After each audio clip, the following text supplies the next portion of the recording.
வணக்கம் நண்பர்களே. 2020 UPSC civil services mains examination வரப்போகிற ஜனவரி மாதம் நடக்க போகுது.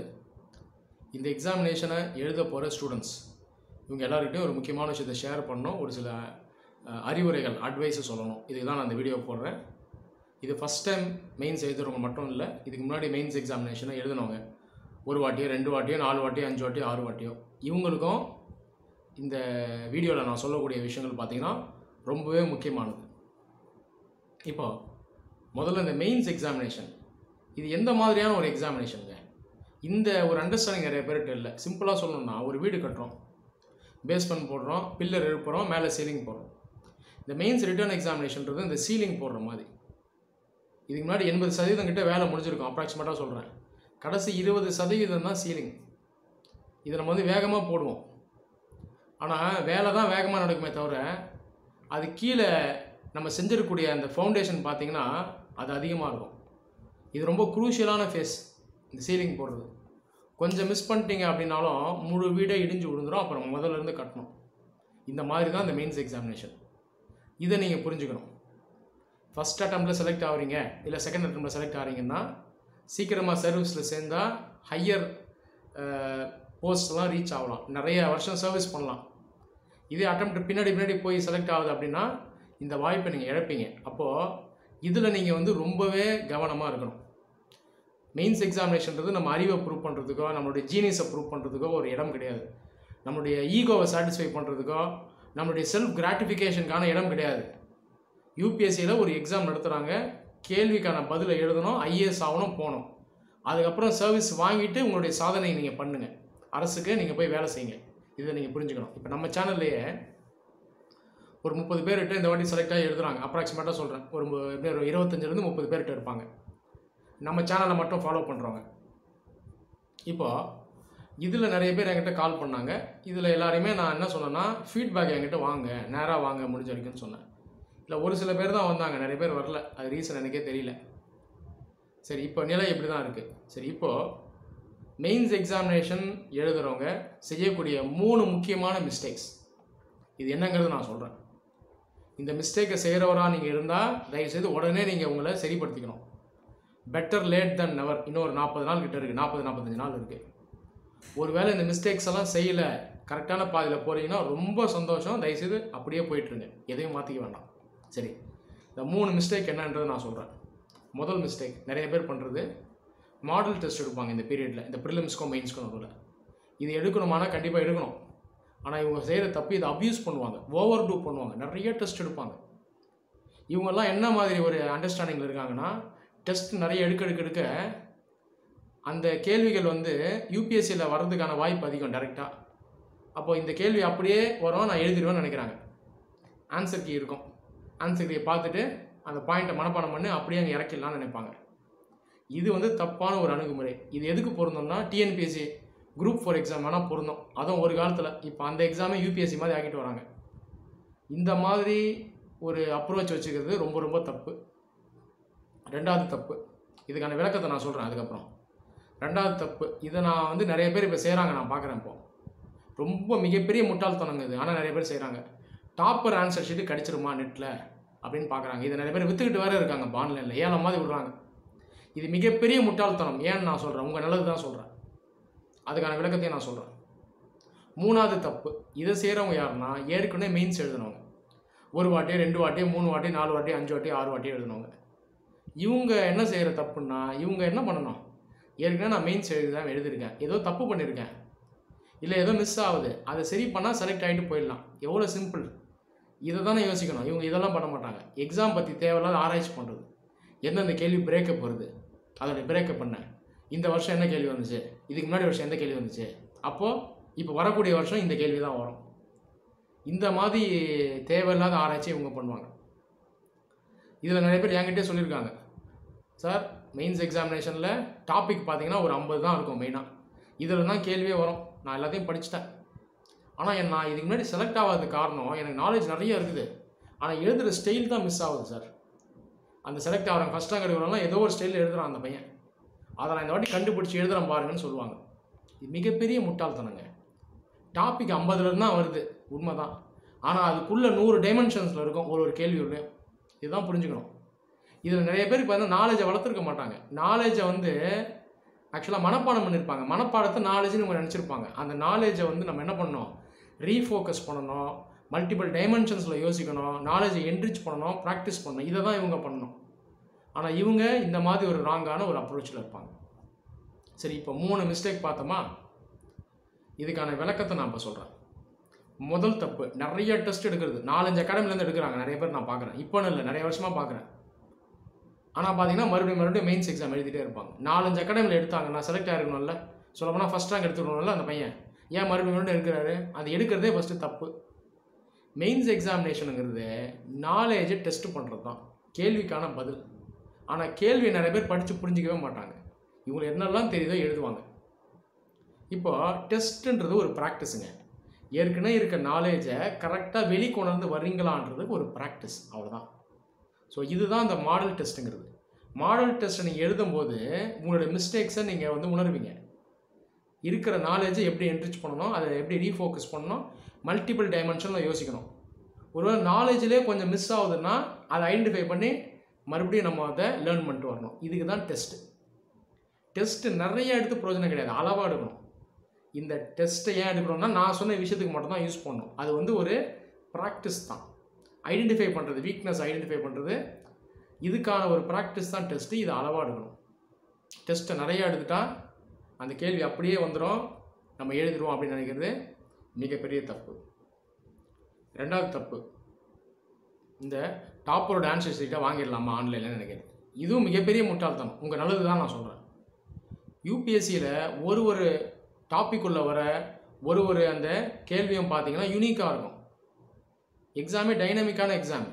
ஸோ மனப்பாடம் பண்ணி எழுதுறது இல்லை. அந்தந்த கேள்விக்கு ஏற்ற மாதிரி ஆன்சரை ஸ்ட்ரக்சர் பண்ணணும். உள்ள பாயிண்ட்டை வந்து அதுக்கேற்ற மாதிரி எழுதணும். ஓகேங்களா? செகண்ட், ஆன்சர் கீங்கிறதே ஃபிக்ஸ்டு கிடையாதுங்க. ஆனால் முக்கியமான பாயிண்ட்லாம் உள்ளே இருக்கணும். ஓகேங்களா? இது இல்லாமல் நீங்கள் லேர்ன் பண்ண முறை, உங்களுடைய அந்த ஸ்ட்ராட்டஜி, உங்களுடைய ரைட்டிங் ஸ்டைல், இதெல்லாம் மாறுபடும். இது வந்து ஒருத்தருக்கும் யூனிக்காக இருக்கும்.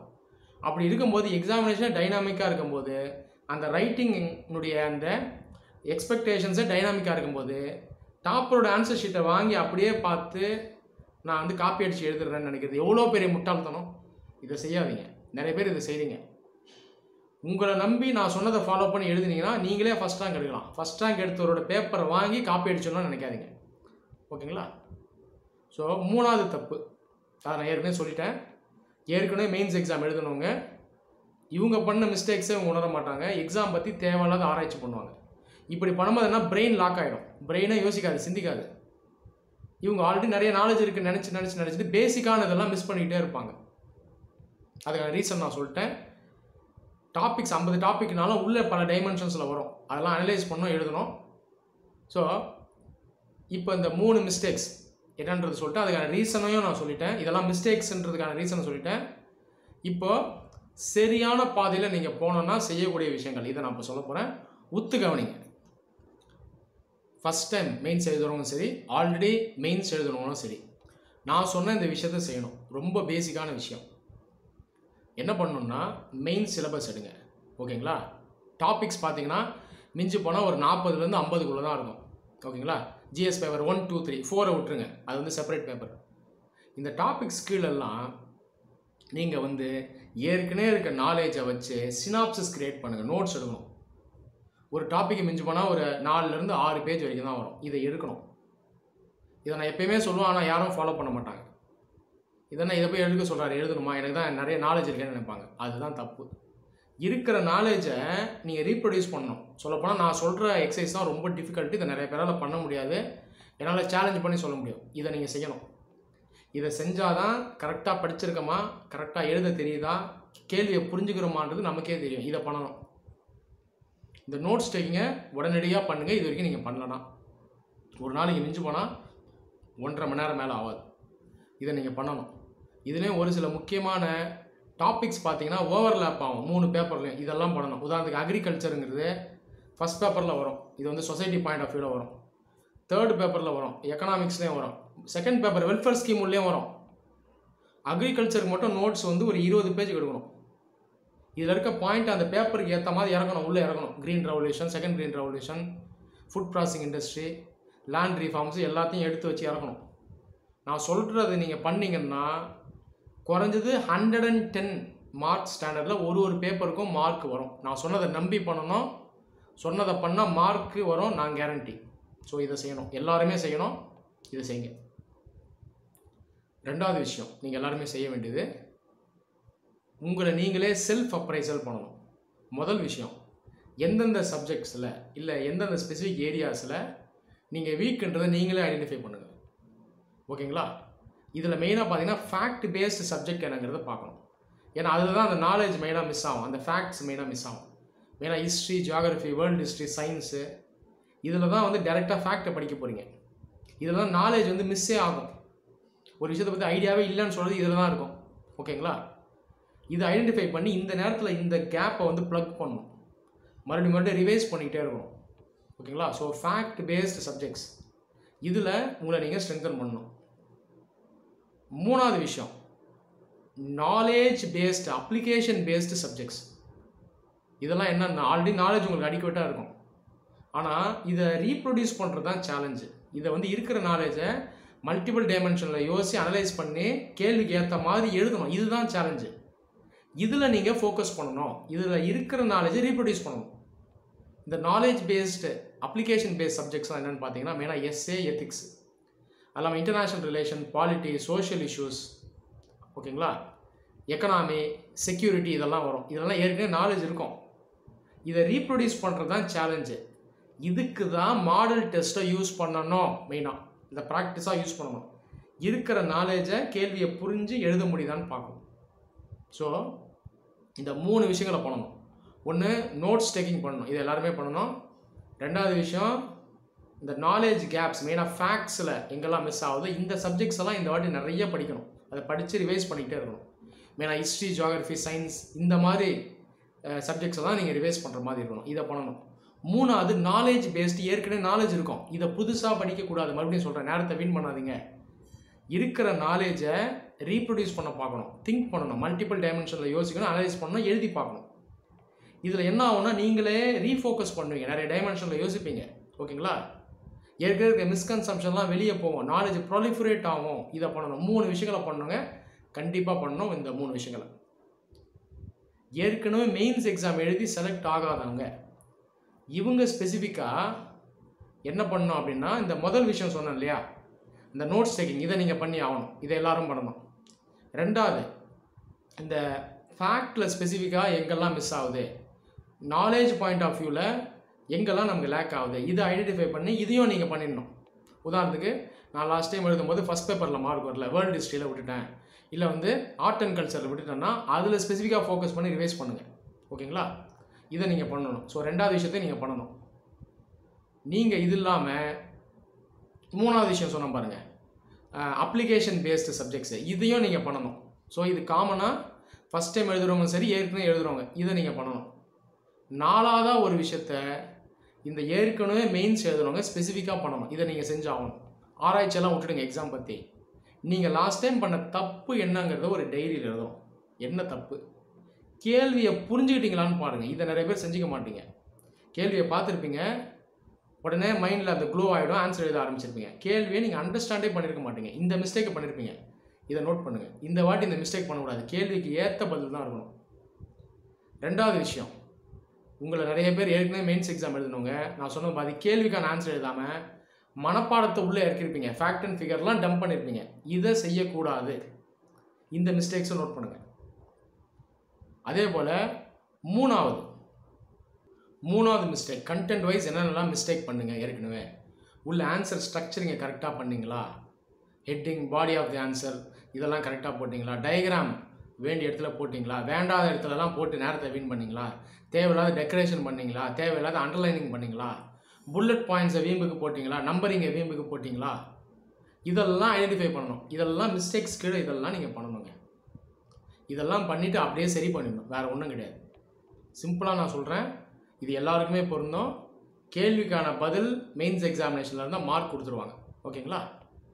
அந்த கேள்விக்கான ரெலவெண்ட்டான ஆன்சர் உள்ளே இருக்கணும், அந்தந்த பேப்பருக்கு ஏற்ற மாதிரி இருக்கணும்.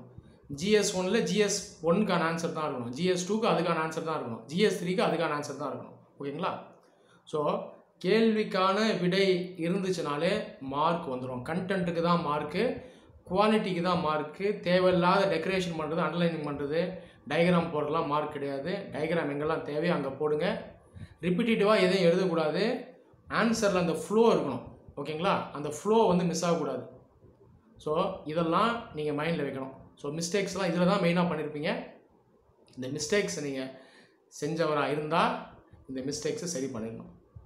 ஸோ நான் சொன்ன இந்த விஷயங்களை நீங்கள் இந்த வாட்டி ஃபாலோ பண்ணிங்கன்னா ஃபஸ்ட் டைம் எழுதுகிறதா இருந்தாலும் சரி, ஏற்கனவே எழுதுகிறதா இருந்தாலும் சரி, கண்டிப்பாக உங்களுக்கு நல்ல மார்க்ஸ் வரும். 110 இல்லை 110+ ஸ்டாண்டர்டு ஆவரேஜாக நீங்கள் வந்து ஜிஎஸ்சில் க்ராஸ் பண்ண முடியும். ஒரு பேப்பருக்கு நான் சொல்கிறேன்.